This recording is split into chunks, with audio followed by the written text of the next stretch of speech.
لا يراد بالمدرسة الفقهية بناء يتدارس فيه الفقه، ولكن يقصد بها طريقة ينتهجها الفقيه فيأخذ عنه غيره ويتابعونه عليها. ملخص كتاب المدخل إلى دراسة المدارس والمذاهب الفقهية، تأليف عمر بن سليمان بن عبد الله الأشقر، بصوت رامي الرشق. الناظر إلى طلبة وحملة العلم الشرعي في جميع المراحل الجامعية يجد عندهم قصورا واضحا فيما يتعلق بفهم فقه المدارس والمذاهب الفقهية وفقه الاختلاف فيها، ويظهر ذلك بشكل واضح من خلال أبحاثهم ورسائلهم. ويجد الفوضى والتخبط فيما يخص الفتوى واتباع وتقليد المذاهب والتعصب لها دون فهم عميق لما تأسست عليه المدارس والمذاهب الفقهية من نهج وأصول وقواعد. ولكن هنا ستجد ما يعين الطالب وحامل العلم الشرعي في التعرف على مناهج المدارس والمذاهب الفقهية وما بنيت عليه من أصول وقواعد ليكون أكثر دراية بها، بالإضافة إلى الكتب المعتمدة فيها والتي تجعله أكثر دقة في تحديد المذهب وتحقيقه وترشده إلى الصواب وتقاوم الانحراف لديه. الفصل الأول: المدارس الفقهية ثلاث: مدرسة أهل الحديث وأهل الرأي وأهل الظاهر. ظهرت المدارس والاتجاهات الفقهية في عصر تدوين الفقه وعصر الأئمة المجتهدين، وذلك في القرن الثاني الهجري، وأصبح لكل اتجاه منها تيار مستقل له قادته وأتباعه وأصوله ومعالمه. ولكن ماذا يقصد بالمدارس الفقهية؟ هي ببساطة الطريقة التي يسير عليها الفقيه، ونسبت المدارس الفقهية إلى المدن التي نشأت فيها، ولكل مدرسة أتباعها في مختلف البلاد الإسلامية. وهذه المدارس ثلاث: مدرسة أهل الحديث ومدرسة أهل الرأي ومدرسة أهل الظاهر. أما مدرسة أهل الحديث فتنسب إلى المدينة المنورة، وإمامها مالك رحمه الله، يعد مذهبها أصح المذاهب الإسلامية في الأصول والفروع. وبعد وفاة الإمام مالك برزت مدرسة أهل الحديث في بغداد، وممن تزعم هذه المدرسة غير الإمام مالك الشافعي وأحمد وسفيان الثوري وغيرهم، وسميوا بأهل الحديث لاهتمامهم بتحصيل الأحاديث ونقل الأخبار وبناء الأحكام على النصوص دون القياس. لا يلجؤون إلى الفتوى والاستنباط إلا للضرورة، ولهم فضل تدوين السنة وفن علم مصطلح الحديث والجرح والتعديل. جمعوا آثار فقهاء كل بلد ودونوا المدونات التي تبحث في رجال الحديث. كانوا وسطا بين أهل الظاهر وأهل الرأي، فقد اهتموا بما اهتم به أهل الظاهر بالنصوص وتنقية الأحاديث الصحيحة والضعيفة واستنباط الأحكام وفقه النصوص وتطبيقها على الواقع، وأحسنوا فيما أحسن فيه أهل الرأي، فلم يقفوا على ظاهر النص بل نظروا في منطوقه ومفهومه وعلل أحكامه. وبالنسبة إلى مدرسة أهل الرأي فهم من يكثرون استعمال الرأي والقياس في بيان الأحكام الشرعية، وهم أهل العراق أصحاب أبي حنيفة النعمان بن ثابت. أخطأ أهل الرأي في عدم عنايتهم بالنصوص ودراستها وعدم بذل الجهد لمعرفة الصحيح والضعيف من الأحاديث، وقالوا بقياس الشبه، فجمعوا بين الأصل والفرع لمجرد الشبه بدون علة تجمع بينهما، كقول إخوة يوسف في آياته تعالى: قالوا إن يسرق فقد سرق أخ له من قبل، إذ قاس الأخوة على سرقة أخيهم يوسف بسرقة أخيه الآخر سابقا، وكذلك الحال في قياس أهل هذه المدرسة.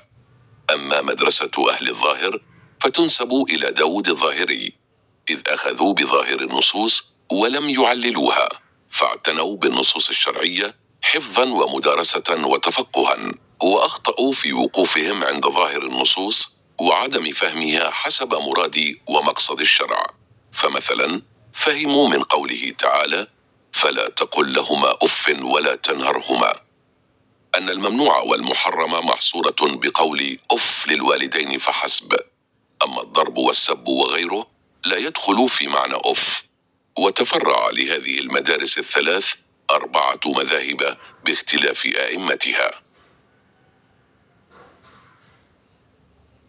الفصل الثاني: ليس كل ما في المذهب يجوز أن ينسب لإمام المذهب. يقصد بالمذاهب الفقهية أقوال أئمة المذاهب التي دونوها في كتبهم أو درسوها لتلاميذهم، إذ ظهرت في عصر التابعين وعصر الأئمة المجتهدين مجموعة من العلماء في شتى البلاد الإسلامية اختصوا في الأحكام الشرعية الفرعية دون الأصولية، لكل منهم مذهبه ومنهجه في التعرف على هذه الأحكام، وله تلاميذه ومؤلفاته وأصوله وقواعده. والمذاهب الفقهية الباقية إلى اليوم هي مذهب أبي حنيفة ومالك بن أنس والشافعي وأحمد بن حنبل. ولكن هل كل ما في المذاهب من أقوال واجتهادات تنسب إلى إمام المذهب؟ كل مذهب يحتوي على أقوال إمام وعلماء المذهب واجتهاداتهم، ولا يجوز نسبة هذه الأقوال إلى إمام المذهب، فلا يصح أن ينسب قول لإنسان ساكت لم يقله، لأنه كالكذب عليه. وكذلك يحتوي المذهب على آراء متناقضة وغير واضحة المفهوم، كما أن هناك اختلافا في الاجتهاد بين أصحاب المذهب، ومن المنطقي أن ينسب ذلك كله لإمام المذهب. وقد أجاز بعض الفقهاء نسبته للضرورة، والقول إن جواب المسألة في المذهب الشافعي كذا وكذا، لكن هذا لا يراد به جواب وفتوى الإمام الشافعي نفسه، وإنما يقصد أن ذلك الجواب وذلك القول هو المعتمد في الفتوى عند الشافعية. والمعتمد في المذهب يمكن أن يكون قولا للإمام قد نص عليه أو لم ينص عليه، وإنما نسب إليه قياسا على قوله أو فهم ذلك من خلال مذهبه. لقد كان الأئمة دائمي التصحيح لمذاهبهم، كالإمام الشافعي الذي أعاد تصحيح مذهبه وتنقيحه، فمذهبه الجديد في مصر يعد المذهب المعتمد، وهو تجديد لمذهبه القديم. وبسبب تعدد الروايات وكثرتها في كل مذهب أصبح من الصعب معرفة الصحيح منها، لذا عمل أصحاب كل مذهب على دراسة واستخلاص ما تركه إمامهم من أقوال ومرويات. وللتحقيق في المذهب ومعرفة الصحيح من الأقوال قاموا بالتأكد من صحة نسبة الأقوال والروايات لإمام المذهب، والتوفيق بين القولين، وترجيح القول المتأخر، والترجيح بموافقة أصول المذهب، والدعوة إلى الأخذ بالراجح من المذهب. وقد منع العلماء التخير من الأقوال والوجوه، أو الأخذ بالتشهي والهوى دون ترجيح. والجدير بالذكر أن الأئمة رحمهم الله قد نهوا أتباعهم عن تقليدهم لما ذهبوا إليه دون تحقق ونظر، وطلبوا منهم ترك أقوالهم إذا خالفت النصوص الصريحة، كقول الشافعي: إذا وجدتم في كتابي خلاف سنة رسول الله صلى الله عليه وسلم فقولوا بسنته ودعوا ما قلت. والآن إليك لمحة موجزة عن هؤلاء الأئمة الأربعة. اقتباس: لا يطلق المذهب عند أصحاب العلم والمعرفة إلا على منهج تكون بعد تأمل ونظر، واختط صاحبه خطة واضحة المعالم بينة الأبعاد تقوم على أصول وقواعد. الفصل الثالث: أئمة المذاهب 4، لكل تلامذته ومذهبه وأصوله وقواعده. أول الأئمة أبو حنيفة، وهو النعمان بن ثابت الكوفي، ولد سنة 80 للهجرة ومات في بغداد سنة 150 هجري. كان طويل الصمت دائم الفكر، ومن قواعد مذهبه الكتاب والسنة وأقوال الصحابة والقياس والاستحسان والحيل، أي التحيل على إسقاط حكم شرعي أو قلبه لحكم آخر. انتشر مذهب أبي حنيفة في العراق والصين والهند، ومن تلامذته محمد بن الحسن الشيباني وزفر بن الهذيل.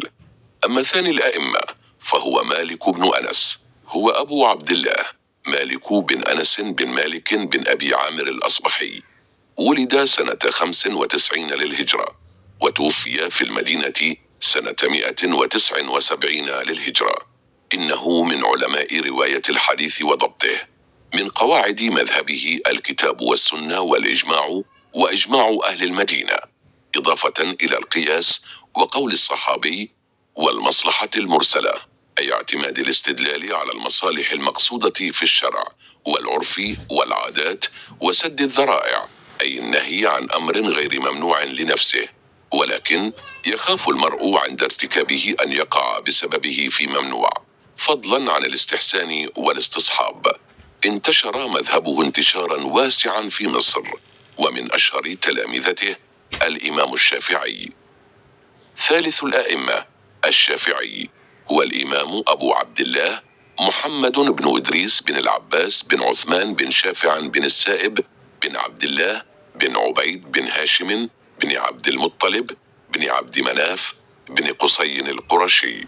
ولد في غزة سنة 150 للهجرة، وتوفي سنة 204 للهجرة.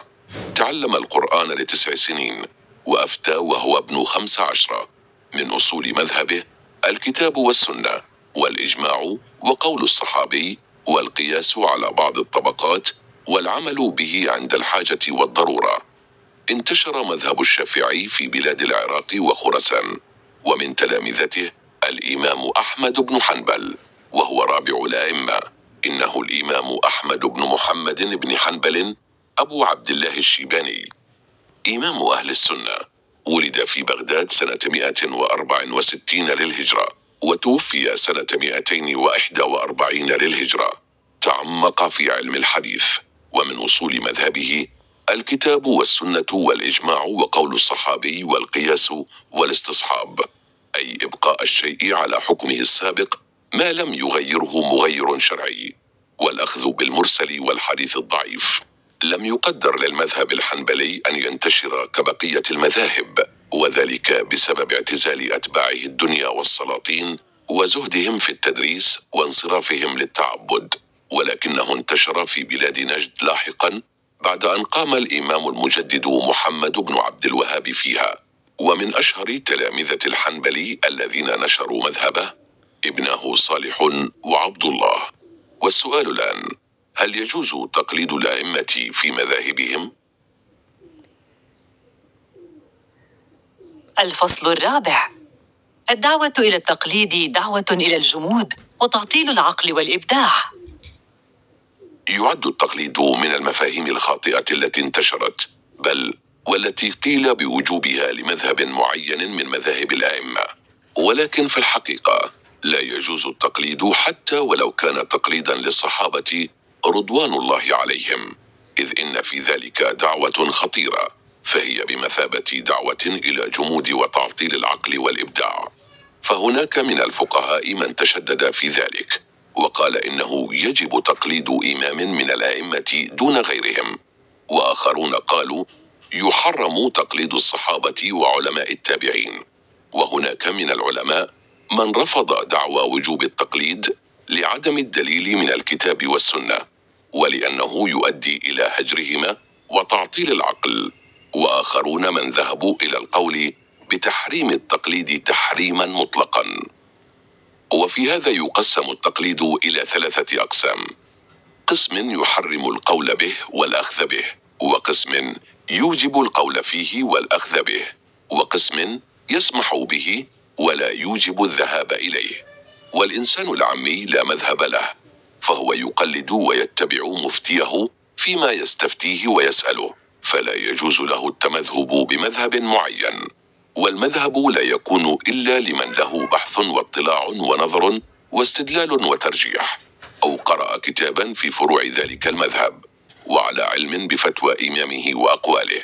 لذا على العامي أن يبحث في من يستفتي من أهل العلم، فيتحرى أهل العلم والورع والتقوى. والعالم متى أحاط بالشريعة لا يجوز بحقه التقليد. وطلبة العلم غير مقلدين ولا مفتين يطلق عليهم اسم المتبعين، لأنهم يتابعون غيرهم بعد النظر والبحث في أدلة من يتبعون. فقرة بارزة من الكتاب. ليس هناك عالم واحد أحاط بالسنة كلها وبالدين كله، ومع أن كل مذهب فيه خير كثير إلا أن أتباعه قد يجانبهم الصواب في بعض المسائل، فجعل فقه الأئمة فقها للكتاب والسنة يوسع الدائرة ويجعل أنظار المجتهدين والعلماء تجول في تلك الدائرة الكبيرة والواسعة، وبذلك يرتفع كثير من الحرج والمعاناة التي قد يجدها بعض أصحاب كل مذهب في بعض الأحيان. الخاتمة. الآن أنت تستطيع التمييز بين المدارس الفقهية الثلاث: مدرسة أهل الحديث وأهل الرأي وأهل الظاهر.